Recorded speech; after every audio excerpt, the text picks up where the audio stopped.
Hoş geldiniz. Merhaba herkese. İnşallah iyisinizdir. Ben bugün yine bir yemek yapıyorum. Güzel bir çorba yapmaya karar verdim. Buzlukta kaynattığım daha önceden kemik sularım vardı. Onları buzluktan çıkardım. Bir de aynı zamanda kellelerimiz vardı. Onları haşlayıp buzluğa atmıştım. Onları da şimdi bir güzel böyle kelle çorbası yapacağım. Çünkü biliyorsunuz bayağı bir grip olmuştuk, şifayı kapmıştık. Artık ekstra gıdaya, takviyeye ihtiyacımız olduğu için hem de kemik gelişimimizi, bağışıklığımızı çok güçlendirici bir çorba olduğu için bugün bunu yapmaya karar verdim.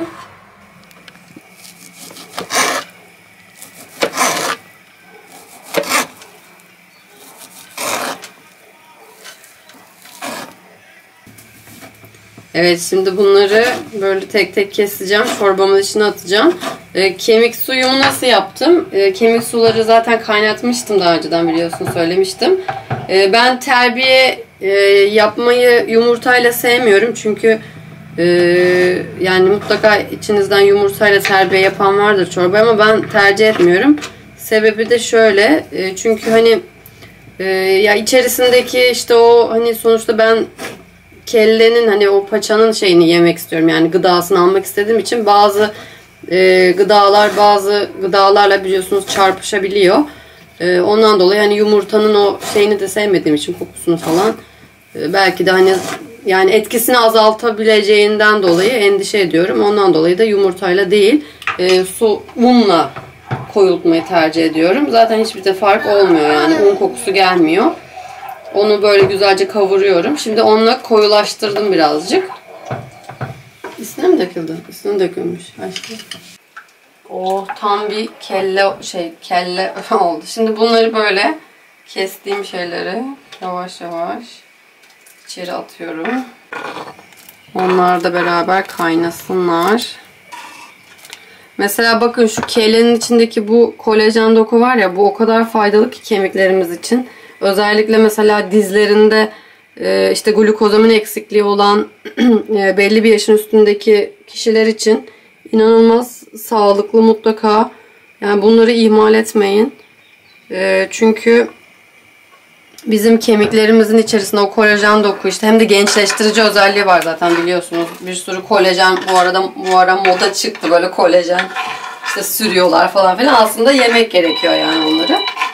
Evet, şimdi bütün kelleleri kestim. Kelle etlerini. Yağlarıyla, kolajen dokularıyla beraber. Ben onları dediğim gibi böyle o kolajenleri böyle jelibon gibi yemeyi çok seviyorum.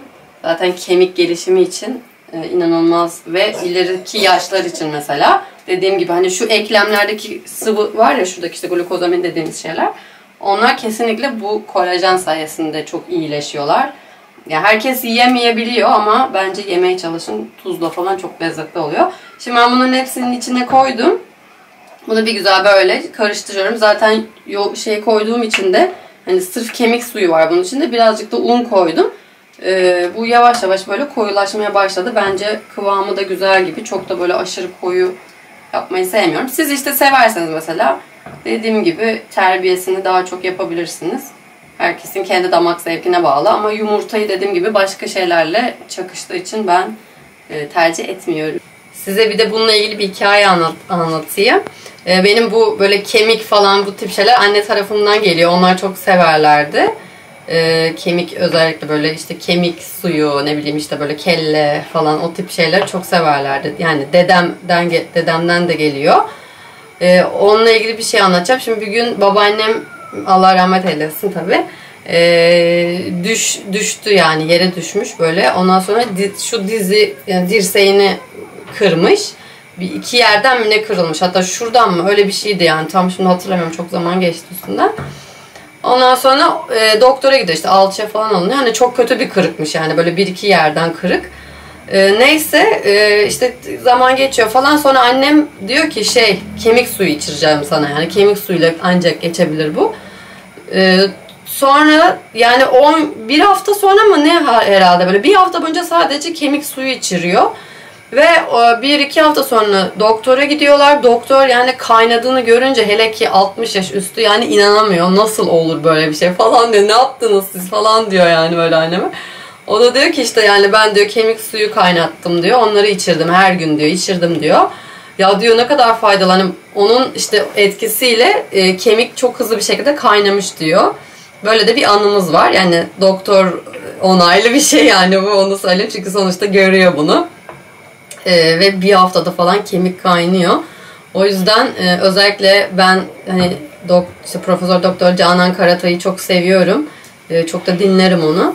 Onun da çok büyük tavsiyeleri var bunlarla ilgili. Gerçekten bence bunları yiyenler çok çok büyük fayda yaşıyorlar vücutlarında.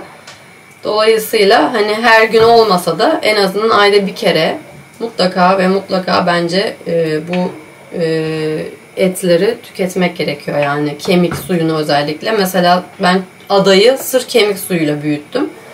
Ata biraz daha çorba sevmiyor maalesef. Oradan bana bakıyor. Ona bir türlü çorba içiremiyorum ama en azından hani kemik sularını pilava falan koyuyorum. Mesela makarnayı kemik suyuyla yapıyorum. Hani ona yedirmek için. Yani bu şekilde ama adanın hani böyle iri kıyım, daha iri yarı bir çocuk olmasının sebeplerinden biri de bence kesinlikle kemik suyudur. Çünkü ona çok fazla içiriyordum. O bir de şeyi de çok seviyor. Bana çekmiş. Böyle kolajen işte bu tip şeyleri. Bakın gösterelim yakından ne kadar koyulaşmaya başladı. Artık iyice tam kıvamını aldı. Bak böyle. Tam artık koyulaştı. İyice kaynasın. Kapatacağız. Of bu ne ya? Aşkım sana gençleştirici sihir iksiri yaptım. Bakayım. Aşkım sana gençleştirici iksir yaptım hayatım. Saçlarını çıkaracak o ürün. Yemem ben hayatta ya. Dişimi fırçaladım şimdi. Şimdi yedirmeyeceğim hocam, bu sıcak yedirir miyim ben sana? Aşkım ağzın yanar sonra. Ben sana bebeğim. Seni besleyip yedirip sonra yiyeceğim. Şey gibi hani kötü cadılar var ya masallarda. Bak bu şimdi bizim için çok faydalı. Geçen yemeğe gitmiştik ya. O işte. Güzel. Buna sirke yapacaksın mı? Hocam sarımsak ve sirke olacak mı? Tamam. Ben de şimdi bahçeye ineyim. Tamam. Sana bir sürprizim var. Tamam. Ne sürprizim var aşkım? Yeni geri dönüşüme bir şey kazandıracağım. Ne kazandıracağım? Sen de kahvemizi orada yapacaksın. Hadi. Anlaştık mı? Anlaştık. Tamam. Yetiştirebilirsem hemen yapacağım. Tamam. Kahveler senden. Tamam. Bahçede yağmur da yağıyor ama bakalım nasıl olacak. Tamam mı? Yapacaksın mı? Yapacağım aşkım. Tamam. Hadi biz gidelim. Gizem yemek yapa dursun.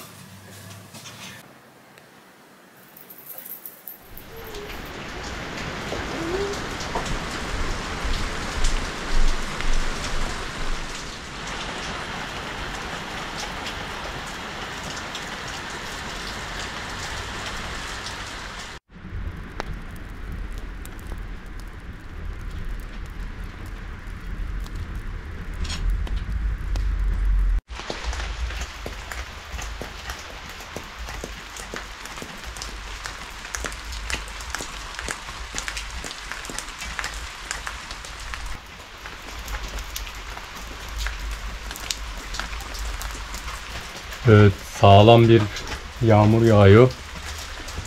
Güzel de oldu açıkçası. Birkaç gündür bekleniyordu zaten.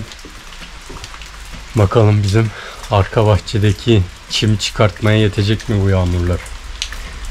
Birkaç gün sonra 20 dereceleri gösteriyor hava durumunda. Belki etkili olabilir. Tabii benim tohumlara bu yağmur alıp götürmezse. Evet, yan depoya geldim şimdi. Ne yapacağız? Onu göstereceğim size. Bakın bu tank bizim su arıtmadan çıkan tank. Bu arızalanmış. Bunu değiştirdik geçen gün. Bu tank demir. Bunu ne yapacağım? Ocak yapmaya çalışacağım bundan. Bu tanktan ocak yapacağım. Şuraya şöyle bir kapı yapacağız. Şöyle açılır kapanır olacak. Altına delikler, ızgaralar yapacağım. Ya da altına yapmama gerek yok. Zaten buraya yapacağız. Şuraya da ocak için işte tava koymak, işte kahve yapmak için böyle bir yer bırakacağız ki odunlarımızı da, tabii şu odunları buradan sokacağız. Böyle bir şey tasarlayacağım bakalım. Yani semaver mantığı gibi bir şey yapmayı düşünüyorum. Bunu değerlendireceğim. Yoksa çöpe gidecekti. Tabii şimdi bu yağmur iyi olmadı burada. Burada aksi gibi buraya bir elektrik de çektiremedim. Şu içeriden artık olmadı. Uzatma isteyeceğim Gizem'den. Ya da balkonun altında, evin ön tarafında kesim işlemlerini orada yapacağız. Islanır mıyım bilmiyorum. Deneyeceğim bakalım. Kızım o hal ne? O hal. O hal bu hal. Nereden buldun onu? Senin de bu aşkım. Ben aldım. Ne zaman? Ne bileyim işte geçen sene aldık ya. Sen aldın. Bana. Evet. Sen bana aldın. Evet. Yağmurluk. Evet aşkım. Neden? Benim niye haberim yok? Nereden çıktı? Neden şaşırdın bu kadar? Alamaz mıyım? Ben sana bir şey almıyormuşum gibi sanki böyle bana. Arka planda bir görseniz hareketleri. Ne bileyim, yağmurluk. Ne alaka? Gerçekten gören de beni herhalde dünyanın en kötü eşi falan zannediyordur duyan da bence. Olur mu canım? Civciv gibi olmuşsun. Şu su tankını ocak yapıyorum. Tamam. Bak bunu. Tamam. Üstünde kahve yapacağız. Tamam. Yalnız burası hem karanlık hem de priz yok. Bana nasıl yardımcı olabilirsin bu konuda? Evde mi yapacaksın? Evde olur mu canım? Burada Anne diyor. Efendim. Buradayım oğlum. Tamam, ben neyse, sana nasıl hadi yardımcı olabilirim? Sana güle güle, ben kendi başımın çaresine bakayım. Ne demek o ya? Nasıl yardımcı olabilirim? Ne demeye çalışıyorsun? İçeriden priz ya da ışık verebilir misin? Ben de buradan sana ışık vereyim diye söyledim, sen beni duymadın. Ne zaman? Aşkım çık, oradayken söyledim ya, burada priz yoktur dedim, ben sana salondan priz göndereyim dedim. Duymadım. Burada mı yapayım, aşağı balkonun altında mı? Bilmem, sen nasıl kolayına geliyorsun, istiyorsan şuradan çekelim şeyi. Cam açık kalacak ama. O kadar açıklamış olmaz mı? O çok soğuk, dışarı soğuk değil ki. Neyse biz şu malzemelerimizi bir çıkaralım. Şununla kesim yapacağım. Bunu bir çıkarayım. Ona bir başlık bulalım.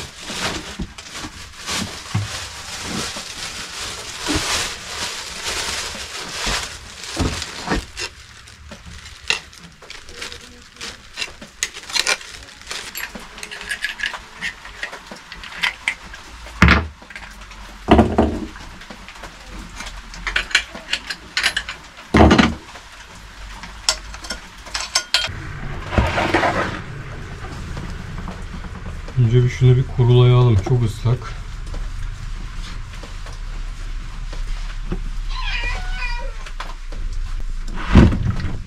İçi de dolu ha.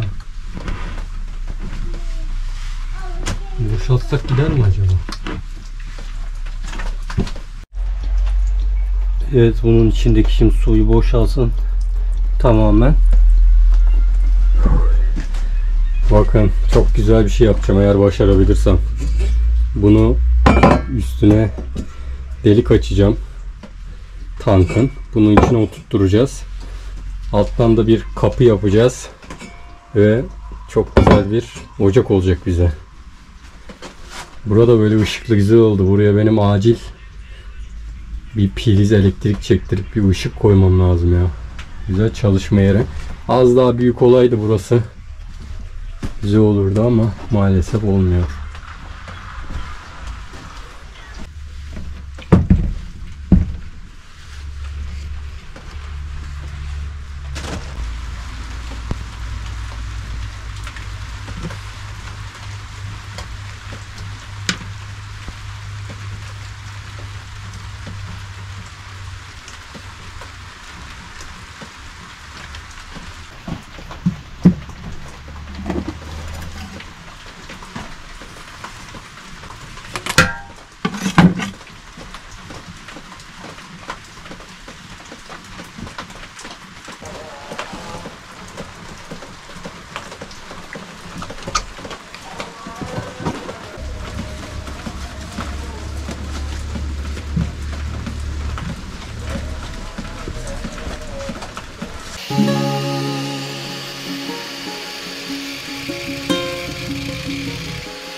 Vallahi Allah'a emanet kesmeye çalıştım.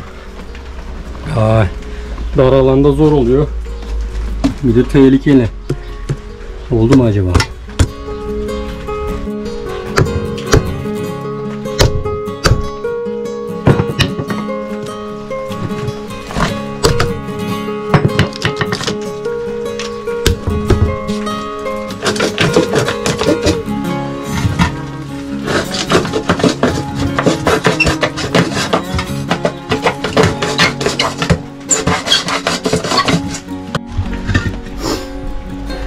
Evet, içinde bir şey var.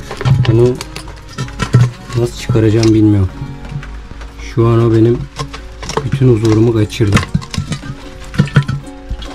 Nasıl çıkacak o?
Evet, ocağımız şekillenmeye başladı. Şöyle bir kapak yaptım. Buradan odunları atacağız. Biraz daha büyük olabilir miydi? Bilmiyorum, deneyip göreceğiz artık. Şimdi şuraya şunu oturtturmam gerekiyor.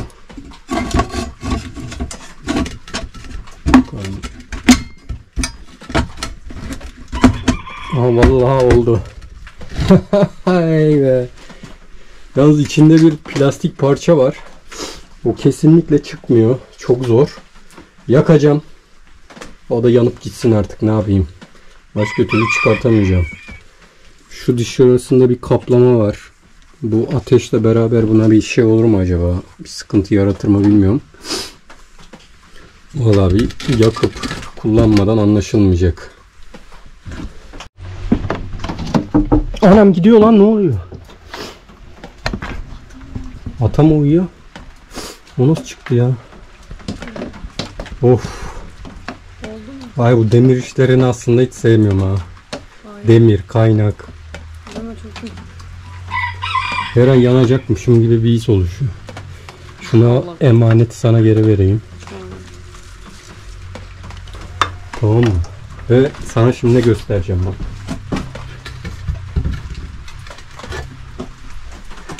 Dada. Şu an şok geçiriyorum.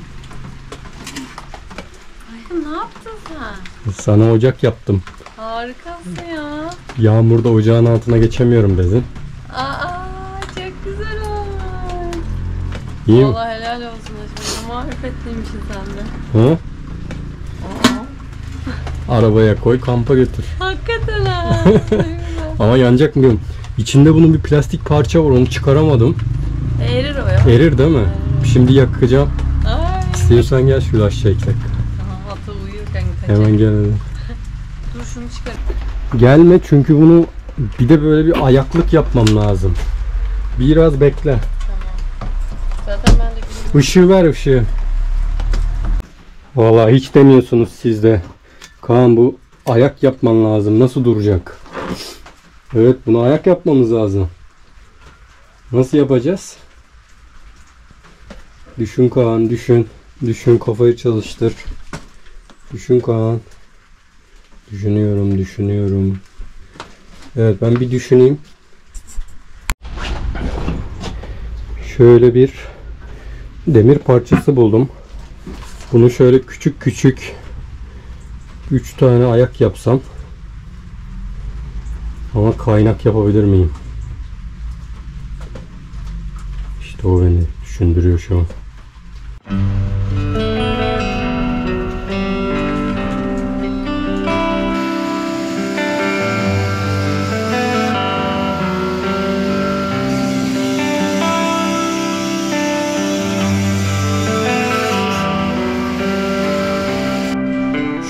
Bu demir değilmiş ya. Bu alüminyum galiba.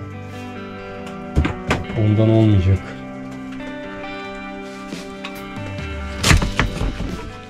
Şunu 3'e bölsem.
Başardım mı acaba?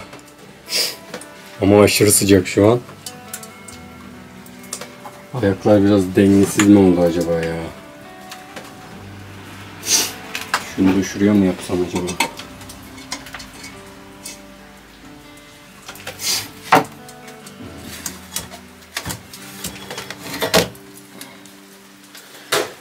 Vallahi oldu ha. Vallahi oldu. Nasıl? Birazcık soğusun. Çok sıcak. Çok mükemmel olmadı ama herhalde iş görecek ya. Evet, yakalım mı?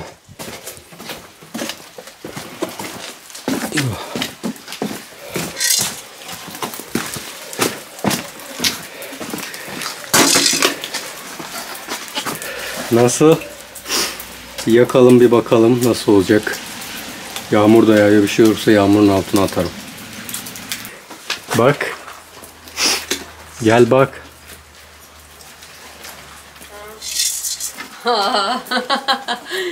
İyi başarmışsın. Ya kaçar mı bizden kızım? Geliyor mu? Ya şimdi Gel hemen şurada yakacağım. ata biraz... O zaman ben tutuşturayım. Ha? Yanarken çağırayım seni. Ha olur tamam. Hemen çağıracağım. Bir yakayım mı? Tamam. Ben sobayı yakayım. Tamam, bana oradan bir çakmak ver yalnız.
Gel gel bak. Kocan yaratıcılığını konuşturdu.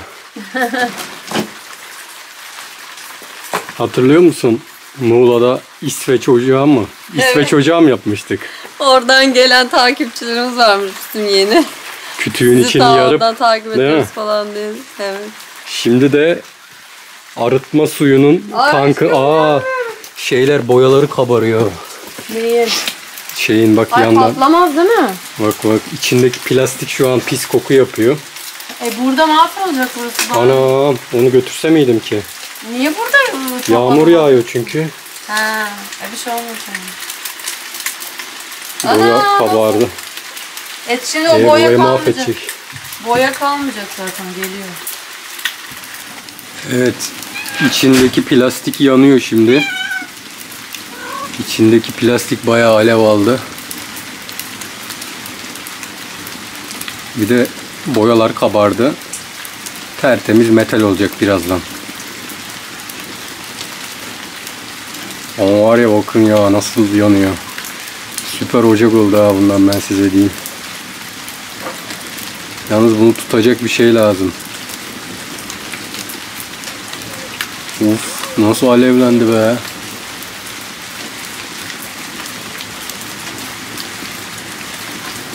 Evet. Ocağımız maalesef hüsranla sonuçlandı. Bir yanlış yaptık. Dışındaki boyayı soymam gerekiyordu çünkü o da alev aldı. Ve ben de onlar da yanıyor diye söndürdüm su döküp üstüne. Dışındaki boya kısmını çözmemiz gerekiyormuş. Bakın hep yandı, gördünüz mü? Neyse şimdi bu soğuyunca onları çıkaracağım, kazıyacağım.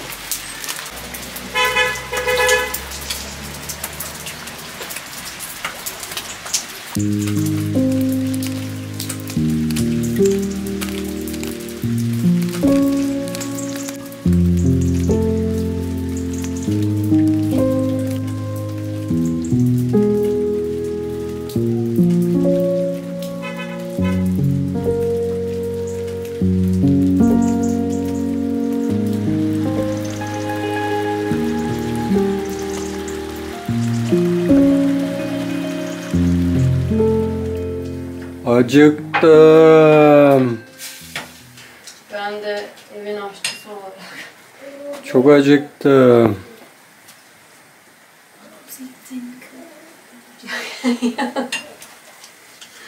Ne yiyeceğiz? Erişte ve de işte yaptığım çorbayı. Erişte ve işkembe mi? Evet. Kelle İşkembe paça. değil canım. Kelle. Kelle çorbası. Evet. Amanını kelle. Kelle. Gel beni biraz. Yelle.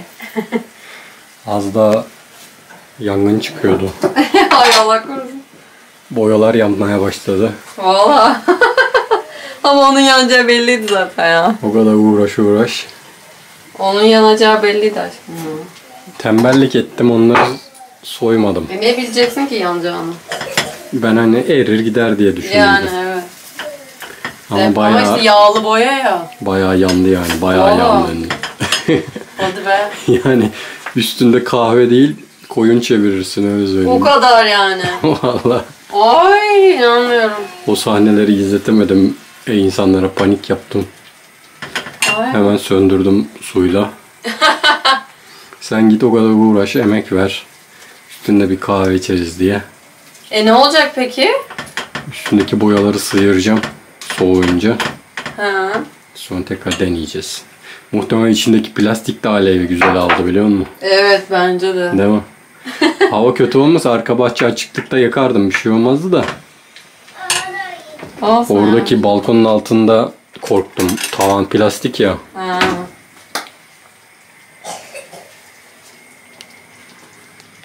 Bu bizim geçenki tereyağı mı? Evet.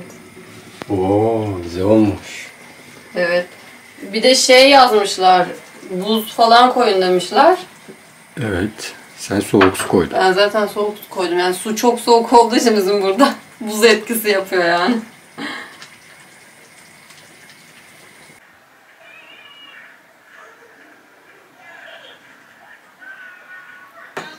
Nar ekşimizi ve zeytinyağımızı da koyduğumuza göre birazcık da tuz koyalım. Tuzsuz bir salatayı asla sevmiyorum.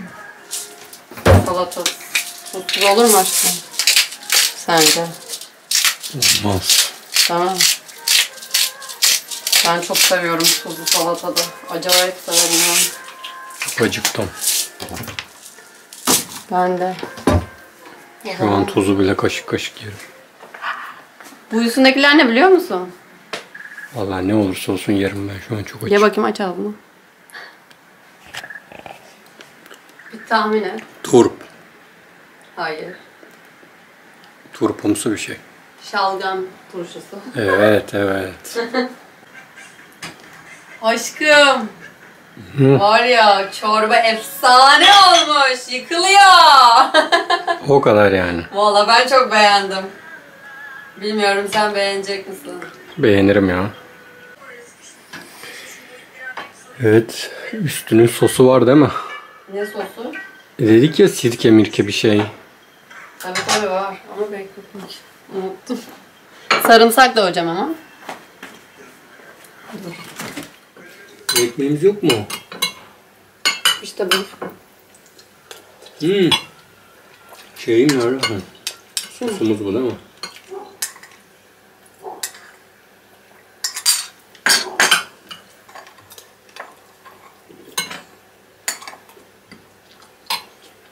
Valla lokanta gibi yapmışsın. Hı? Evet, yaptım vallahi, çok güzel olmuş. Çok güzel değil mi kıvamı falan? Valla.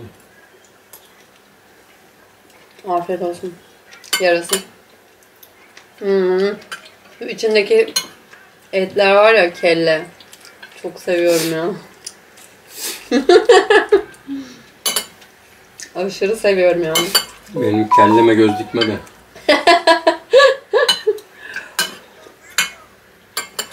Eminim sevmeyen çok insan vardır ama. Oğlum çok güzel. Söğüş de mi kelle? Kelle değil. Yanak. Yani o da Söğüşü biliyor musunuz? of. İzmir'e mi olsun? Sanmıyorum ama yani ben çocukluğumdan beri hep söğüşü İzmir'de bilirim ama diğer memleketlerde vardır herhalde. Arabayı aldığımız gün yemiştik, hatırlıyor musun? İlk defa yemiştim. Evet, nasıldı? Of ya. Yani çok mükemmeldi diyemeyeceğim ama fena değildi. Sana bir şey söyleyeceğim ama gerçekten abartmış olmayacağım bak şu anda.